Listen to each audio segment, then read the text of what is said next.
Hello, welcome back to Ribo Tech. Today we are reviewing the Oculus Quest 2. Is this the best VR headset? Let's find out. If you like the video, drop a like. I'm trying to get to 1,000 subscribers. I'm currently on like 920, something like that. So subscribing would be very, very much appreciated. All right, let's get into the video. Right, so just a little bit of a background. I've come from the Oculus CV1.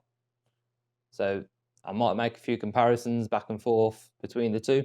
So to start off with, on a whole, the Quest is the Quest 2 is a lot better headset in most ways. The first thing that I really need to get out of the way is make sure you have an active Facebook account that is not banned, that is fully active, and you can log into it, because you require this to use the Quest 2. It's a big red flag to some people, and some people have completely boycotted Oculus just because of this. Yes, it's not a very clever decision for the consumers, in my opinion, but it's Facebook and they pretty much do whatever they want to do. So if you're thinking of getting the Quest 2 as your first headset, it's pretty much the best option to go with. It's cheap, it's standalone, so you don't need a PC to run it, like pretty much every other headset. And it's a very easy setup, easy to use, so it's your best option if you are looking for your first VR headset. All right, so it's very easy to set up. Log into your Facebook account, go through a few details, then you'll set up your Guardian, which is basically, when you have the headset on, draw around your room a safe area which got no objects in, no walls. So then you can, when you're actually in VR playing a game, if you put your hand outside of your play space, your Guardian, it'll actually come up with a wall inside of the VR, so you can tell if you go outside that, you're going to punch a wall. Another major benefit to the Oculus Quest 2 is, as it's completely free from a computer, it's inside-out tracking. So the headset uses the 4 cameras on the front to track the controllers, instead of using like my old CV1. I had to have 2 base stations, like little sensors, plugged into my computer and then set up around my room, and they would track the controllers. So it's just a whole lot more convenient, and you can use it more places than just one room without moving your whole computer setup or all your sensors. Obviously, another bonus to that is there's no wires. Literally, the only wire that you will need is to charge it, unless you want to play PCVR games. Right, so the specs, just for anyone that's interested. So the CPU's had a massive boost from the original Quest 1. You got the Qualcomm Snapdragon XR2, which is a chip made especially for VR. Got 6GB of RAM. The screen, compared to the original Quest, it's got 52% more pixels, which doesn't sound a lot, but it actually is. So you've got 1832 by 1920 pixels per eye, which actually comes out very good. You used to get a slight screen door effect, which is where you can see in between the pixels. That was on my CV1. Jumping to the Quest 2, I now can hardly see that whatsoever. It's pretty much gone. It's also been upgraded to 90 Hz refresh rate. So screen refreshes 90 times per second, making everything more fluid, and it can help a lot with motion sickness. The 90 Hz doesn't work with every game yet.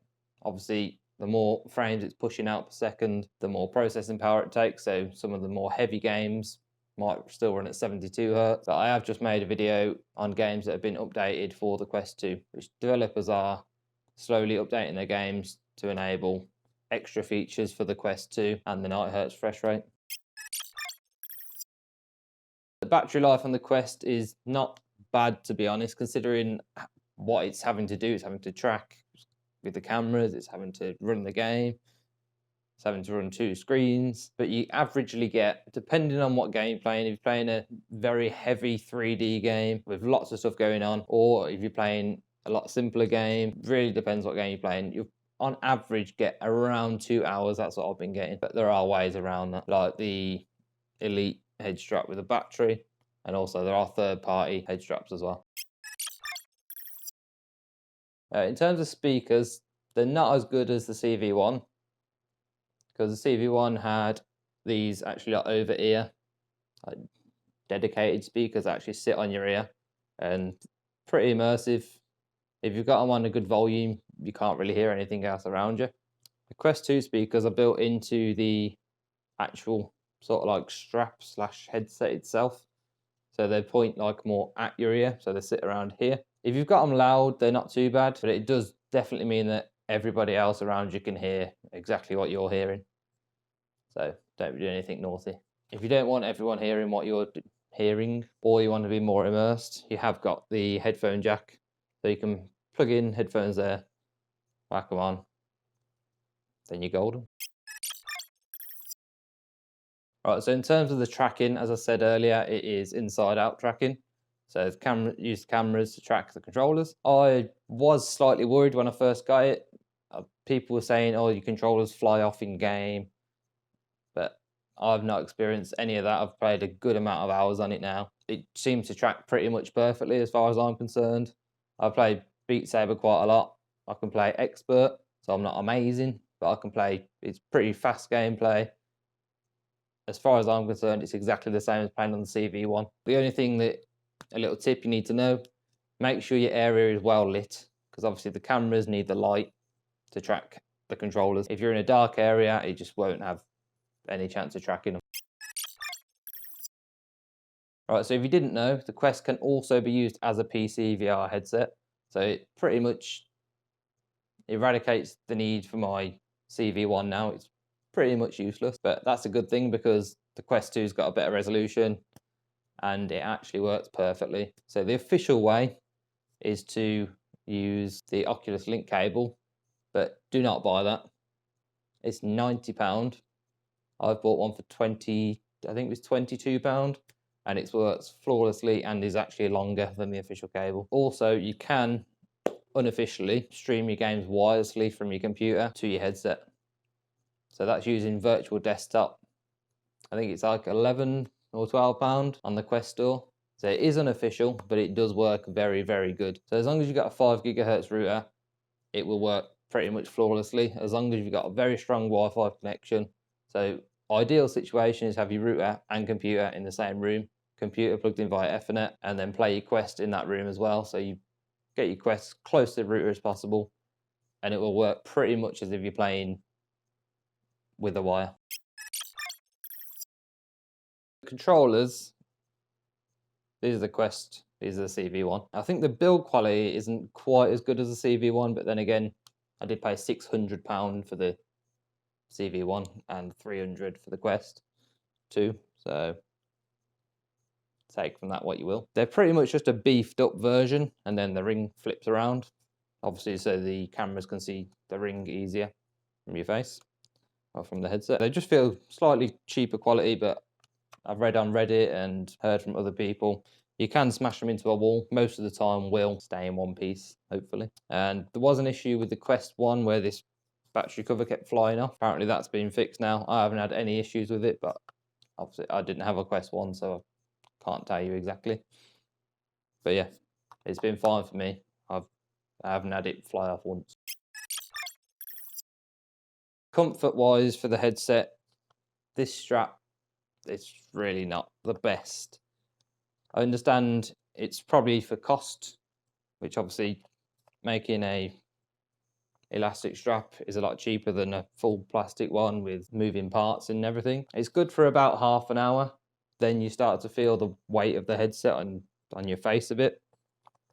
Obviously, it depends how you put it on. If you've got it on correctly, maybe about an hour, 45 minutes, but you will feel it on your face. I have got another strap coming, so I can't wait to test that because, yeah, comfort-wise, this strap compared to this one with the plastic in it that actually fits around your head and cups your head a bit at the bottom, this one is much more comfortable. And more on about comfort. Weight-wise, obviously all the weight is in the front on this. It's not too heavy. It's a lot lighter than I actually expected it to be, considering it's an all-in-one headset with a full, basically, computer in here and the screens and everything else. But it can just get a little bit heavy if you are having a long play session. With the IPD adjustments, there are officially 3 settings, but you can get 5 out of it. if you put it in between the two. For example, you can put it to like 2.5, which isn't like officially supported, but it will sit there if you try. So all in all, I actually love the Quest 2, despite all its like little niggles, like the audio, Facebook being required to sign in, and also the strap. But they are little problems that you can actually fix quite easily and quite cheaply. So I recommend it. Go and buy one now. You will not regret it, especially for the price. All right, thank you for watching. As I said, I'm trying to get to 1,000 subscribers. Currently at 920. It'd be amazing if you could subscribe. There'll be a lot more VR content about the Quest 2. I do a full comparison video about the CV1 and Quest 2. I've also got the DK2, so I might compare all three in one video. Then I'll be let you know what games are coming out, give you some tips, and loads more. So drop a like on the video, get subscribed. See you in the next one. Bye.